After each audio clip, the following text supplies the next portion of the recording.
Mas eu falava do Pedro Ernesto Denardim, vamos chamá-lo aqui na Itatiaia, no Rádio Esportes, porque ele, como narrador, né, dos times lá do Rio Grande do Sul, acompanhou de perto o Eduardo Cudê. O que o Pedro Ernesto nos fala do trabalho do que o torcedor do Atlético pode esperar aí do Cudê? Bom, nós conhecemos o Cudê desde uma Copa Libertadores que o Grêmio teve que enfrentar a equipe do Rosário Central. Ele era o treinador. Ele ganhou dentro da arena por 1-0 e lá 3-0. Ele meteu 4-0 no Grêmio e todos nós ficamos impressionados com o trabalho dele. Claro que ele tinha alguns jogadores excepcionais, como Lo Celso, que não está chegando porque machucou, mas é um dos principais jogadores da seleção e que estava começando naquele momento. Então, a gente já viu que ele sabia estruturar um time de futebol, sabia o que fazer, e isto motivou que mais adiante o Internacional fosse atrás dele, querendo romper um contrato que ele tinha com o Racing, e ele não quis romper, veio apenas no final do ano, e aí se apresentou e foi fazer o trabalho. Do ponto de vista estrutural, ele sim, conseguiu fazer um trabalho razoável. Ele era líder do Campeonato Brasileiro, segundo colocado, terceiro, até a metade da competição. Depois veio o Abel, levou o resto e no fim o Inter perdeu no último dia por 1 minuto o campeonato para o Flamengo. Mas do ponto de vista de grenais, por exemplo, que é uma coisa extremamente importante para nós, ele jogou 10 ou 12 e não ganhou nenhum. Não teve nunca a possibilidade de ganhar do Grêmio. Então isso contou bastante. Ele queria reforços, os reforços não vieram. E ele dizia claramente, ele reclamava no ar, o que deixava muito incomodados os dirigentes do Internacional. Ele disse assim, já tenho um grupo curto e tal, e ficava reclamando assim, né? Não sei nenhuma cerimônia. Até que um dia ele chegou na sala do presidente, Marcelo Medeiros era o presidente na época, e disse, presidente, eu estou fora, eu estou indo para o Celta de Vigo. E aí o Internacional insistiu de todas as formas para que ele ficasse, para que tivesse continuidade no trabalho. Ele não ficou, deu as costas, foi embora e deixou todo mundo falando sozinho. Esse é o Cudê lá em Porto Alegre.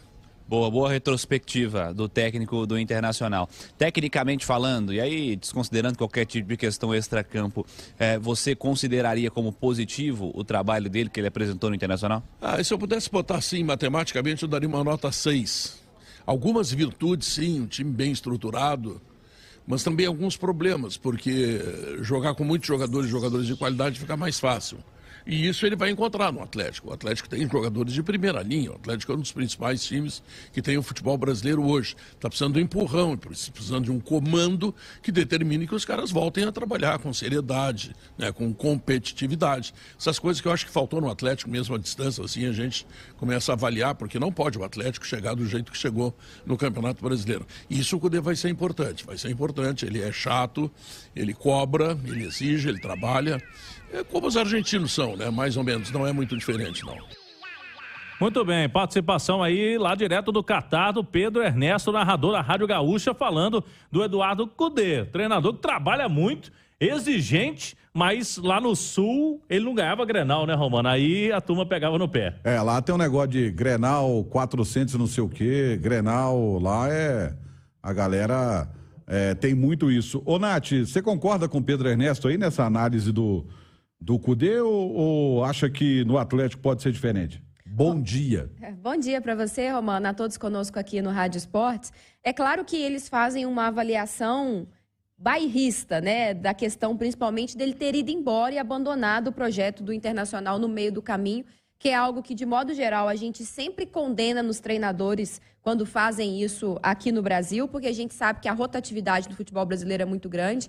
Eu chamei a atenção sobre isso, inclusive, quando o nome do Cudê foi anunciado, de que o projeto apresentado a ele tem que ser um projeto muito sólido, porque é um time que tem mercado, inclusive na Europa ainda, então sondagens naturalmente vão acontecer. Com relação aos reforços, eu acredito que ele pedirá reforços ao Atlético, mas a gente vê também que o time já se movimenta nos bastidores para que isso aconteça. Não sei se ele vai ser um Sampaoli 2, assim, na cobrança de novos jogadores, porque ele já vai encontrar um elenco melhor estruturado e com mais qualidade do que ele tinha no Internacional, por exemplo. Então, a nível de comparação, ele encontra um grupo muito mais forte aqui no Atlético do que o grupo que ele encontrou no Internacional e mesmo assim conseguiu fazer um bom trabalho. A grande expectativa para mim, principalmente no início da trajetória dele, fica para essa recuperação dos jogadores, para fazer o Atlético novamente um time competitivo, um time motivado, e nisso a gente viu que ele é muito bom, até por essa raça argentina, essa cobrança argentina que a gente conhece muito bem.